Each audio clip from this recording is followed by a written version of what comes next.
All right, so Jennifer and I, if you go back to our video that we did, the first one on eczema a couple weeks back, you can see it in the archive here on my Facebook page. We were just diving in and really talking about steroid creams and the topical solutions and some of the standard medicine approaches to eczema and some of the potential ramifications of that with some kids or adults for that matter. And she takes a more nutritional approach to treating eczema. And it's not the only way. There are many ways to skin this cat. And I got some comments from pediatricians that I work with about maybe a different approach on their end. And it's all good, guys. There's no one size fits all approach to addressing eczema or anything for that matter. So this is just one area, and I like to bring a variety of different approaches on to discuss with you guys. But anything that helps with sleep, man, I'm all about it. So with that said, and the fact that I do work with a lot of kiddos that have little babies, even with that struggle with eczema and how it impacts their sleep. So this is an important topic to address. Jennifer Brand is commenting right now.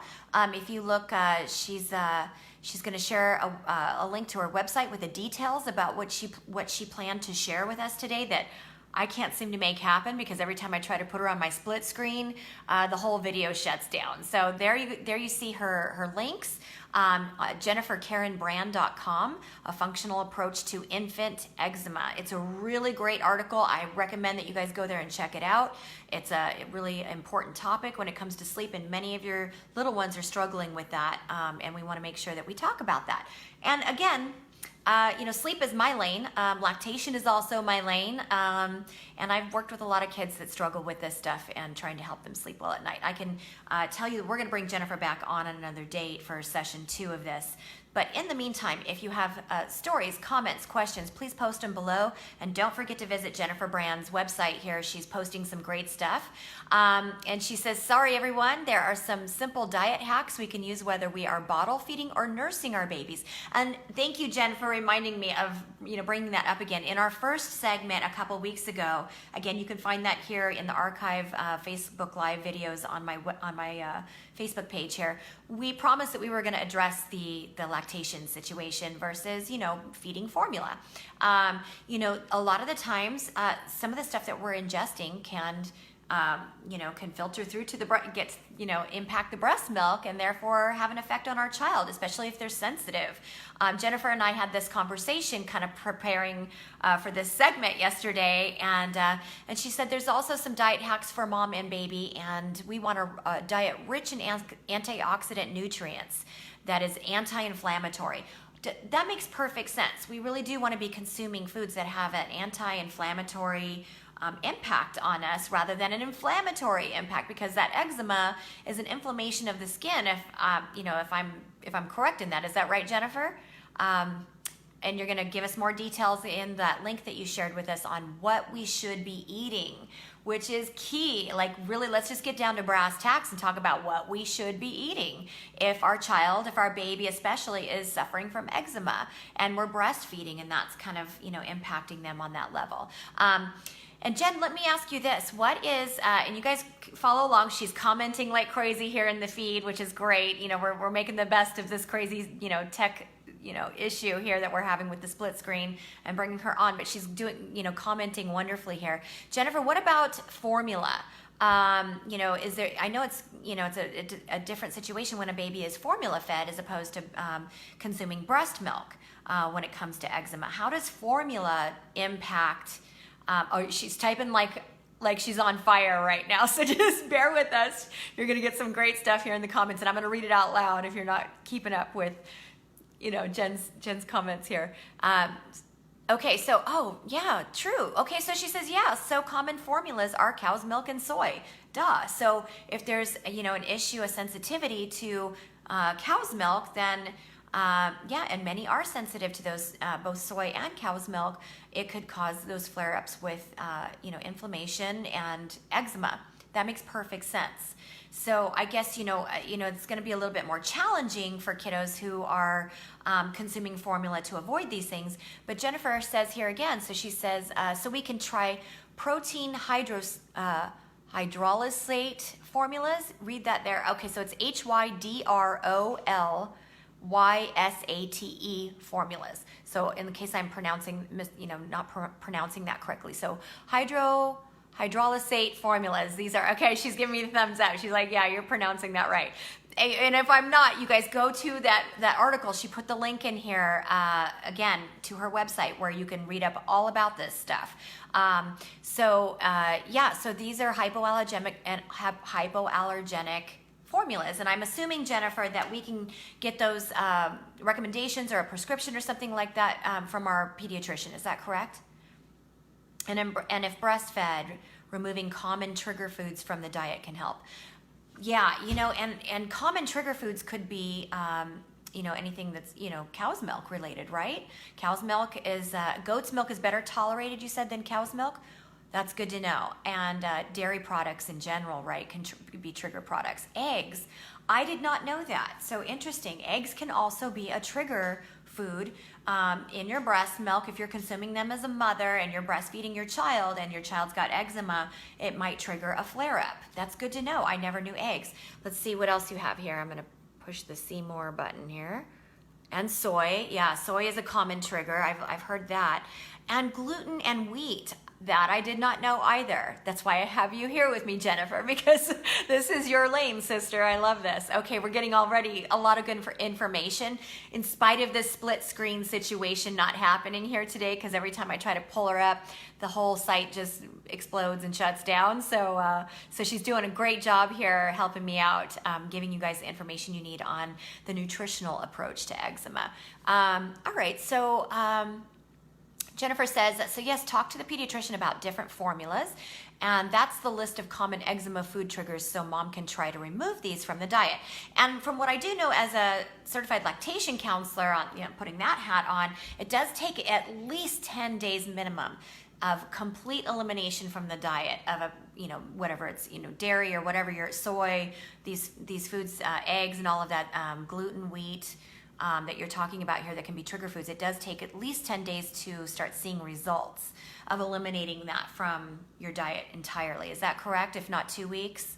Yeah. Okay. So she says also, we can also eat foods that are natural antihistamines. They contain what's called, oh gosh, now you're asking me to pronounce that, Jen? Holy crap. Okay. Quercetin, Quercetin.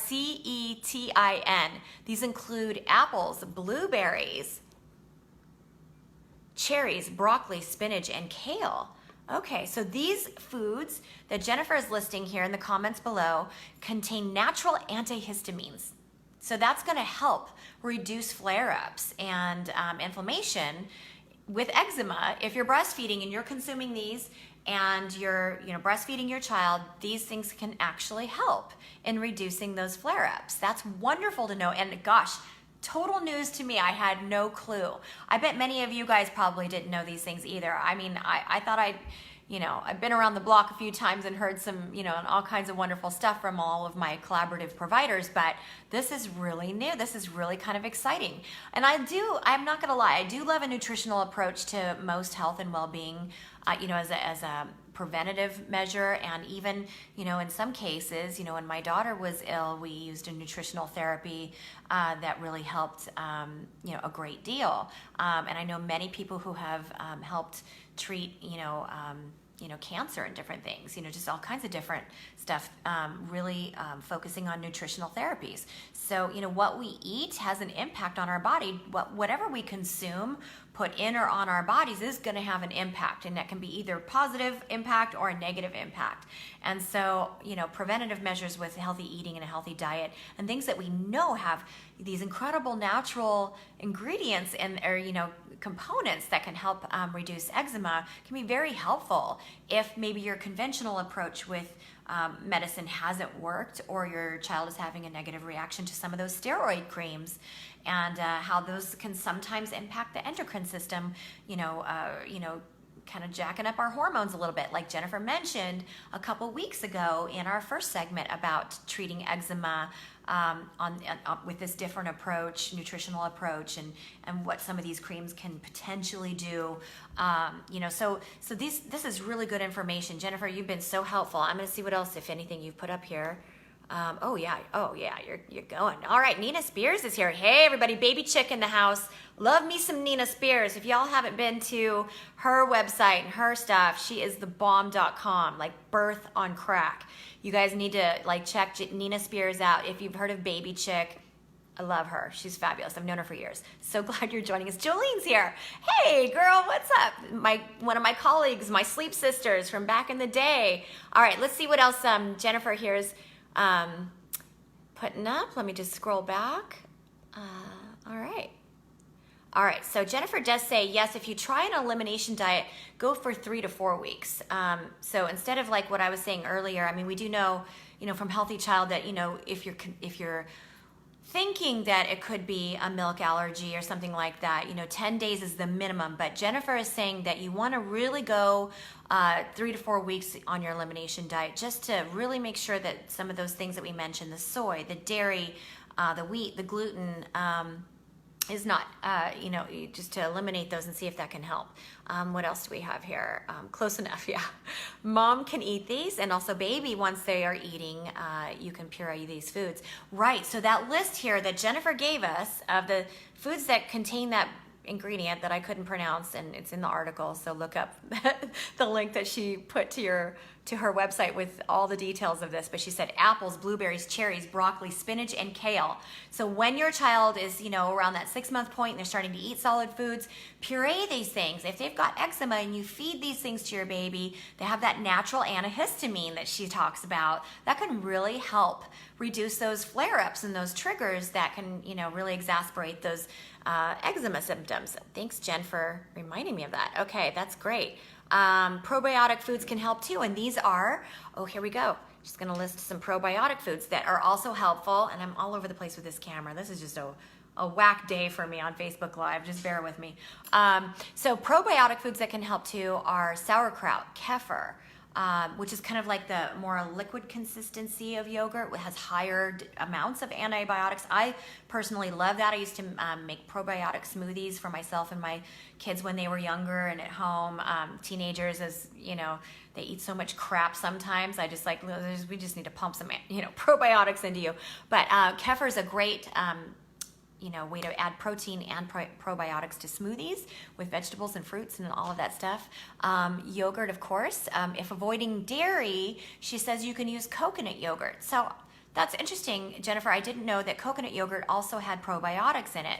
And I actually had that thought. I wondered that the other day when I was in the grocery store, like, am I buying this coconut yogurt because I think it's delicious, and it is, or is there some other benefit to this aside from that? So that's good to know. For if you're avoiding dairy, coconut yogurt is good.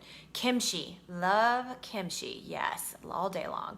All right, studies show, she also says that studies show that probiotics for mom during pregnancy and nursing can help reduce eczema incidence. Can do foods, supplements as well. Okay, that's good to know. So we can kind of be preventing the potential for eczema, or if it runs in the family or all that stuff. I mean, we can kind of head it off at the pass a little bit, or reduce the the propensity of having that. Okay, so what else do we got here? Jennifer also says there are a lot of other more obscure food sensitivities. So if these don't work with a professional to help identify others, other food sensitivities that could be presenting. We don't want to eliminate more than we have to, because we risk nutrient, probably the word, deficiency over time. Yeah, and that's really important. I mean, Jennifer, I love that you brought that up. When I work with my sleep clients, I bring the lactation into the situation. Put on my lactation hat as a CLC, because many of my moms are still breastfeeding when we address sleep, and we want them to have the best of both worlds, and we want one to positively impact the other, and vice versa. So I do run into a lot of moms who have eliminated so much out of their diets, and they're wondering, is there a nutritional deficiency that's impacting my child's sleep or negatively impacting the eczema? I mean, all these questions are being asked all the time, and these are real challenges that are actually pretty common. I mean, I'm, over the years doing this full time, like, I've realized that this is a lot more common than I ever realized, and that most people understand. And nutritional deficiencies can actually impact, this is what I know from my work in sleep and in lactation, it can impact the vitamin D levels. If a child's vitamin D levels are low, if they're not getting the good absorbable forms of vitamin D through foods and sunshine, then it can actually have a negative impact on protecting iron stores. And iron and vitamin D are both directly connected to sleep at night. People with low iron levels and low vitamin D, that they often have sleep disorders as a result. So yeah, we really want to make sure, Jennifer, I love that you said that we're not eliminating too much. Just take it a few things at a time, or one thing at a time, I'm assuming. And again, I'm sure all that information is on your website and that wonderful link that you put in the comments here. And I'd love for you to put it up periodically in the comments, because we got a lot of stuff here. We want people to be able to find that. So keep in mind, with little ones too, they can often outgrow eczema. That's true.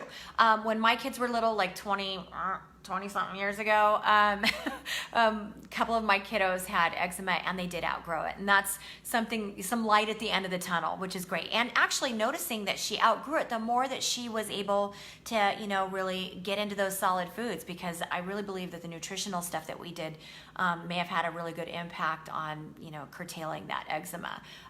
She was a breastfed baby, but dang, I ate all the wrong stuff when I was breastfeeding, because we didn't have this information back 20 something years ago when I was a nursing mom. Let's see here. Yes, vitamin D supplements can help too. Yep. And of course, getting out in the sunshine. Sometimes these synthetic supplements that we take, and I'm sure Jennifer will agree with me on this, are not as absorbable as the good natural stuff that comes from our food, and especially the sunlight. So even just getting your child out for 20 to 30 minutes at a time in the healthy early morning safe rays of the sun can really help them absorb that healthy vitamin D, that natural healthy vitamin D. It's more absorbable from the sunlight than those synthetic supplements. So that's another way that we can get that vitamin D. Once a child is 2, if there are continued issues, we can work some functional testing and start to look at gut health, for example. Right, and that's one of the things that you provide to your clients, Jennifer. And I recommend that anybody here in the Los Angeles area, and I'm assuming that you might work phone Skype sessions like I do with people all over the country and across the world, to help determine these things. But I'm sure you can guide people on that in your website. All right. Yep. And she says, yep, the sun is best. Awesome. All right. Listen, guys, that's all we have time for right now. Again, I apologize that I couldn't get Jennifer on the split screen today. Technical difficulties every time. We tried 3 times, and every time it just crashed on me. So y'all have been hanging in like champs today. I sure appreciate you joining us. Jennifer knocked it out of the park with her speedy typing and making sure that we have this information in spite of our tech difficulties. And we really love her, and she's a wonderful collaborative provider with us at the Breathe Institute. Again, the Breathe Institute is in Los Angeles near UCLA. Brilliant physicians and who take a whole person approach along with standardized medicine. I mean, Dr. Sarush Sagi is a rock star. I call him the triple threat. Stanford, Harvard, UCLA is a genius. And Dr. Chelsea Pinto and Sonda Pinkerton. We have some amazing physicians at the Breathe Institute. I recommend that you go to their website as well, thebreatheinstitute.com, and look at their structural, functional, and behavioral approach to sleep, nasal airway breathing, nutrition, lactation, feeding, myofunctional therapy, cranial sacral, the whole 9 yards. They are amazing. A really great approach to health that is really new and exciting. And they have, just a concierge level of performance and clientele. They're fabulous.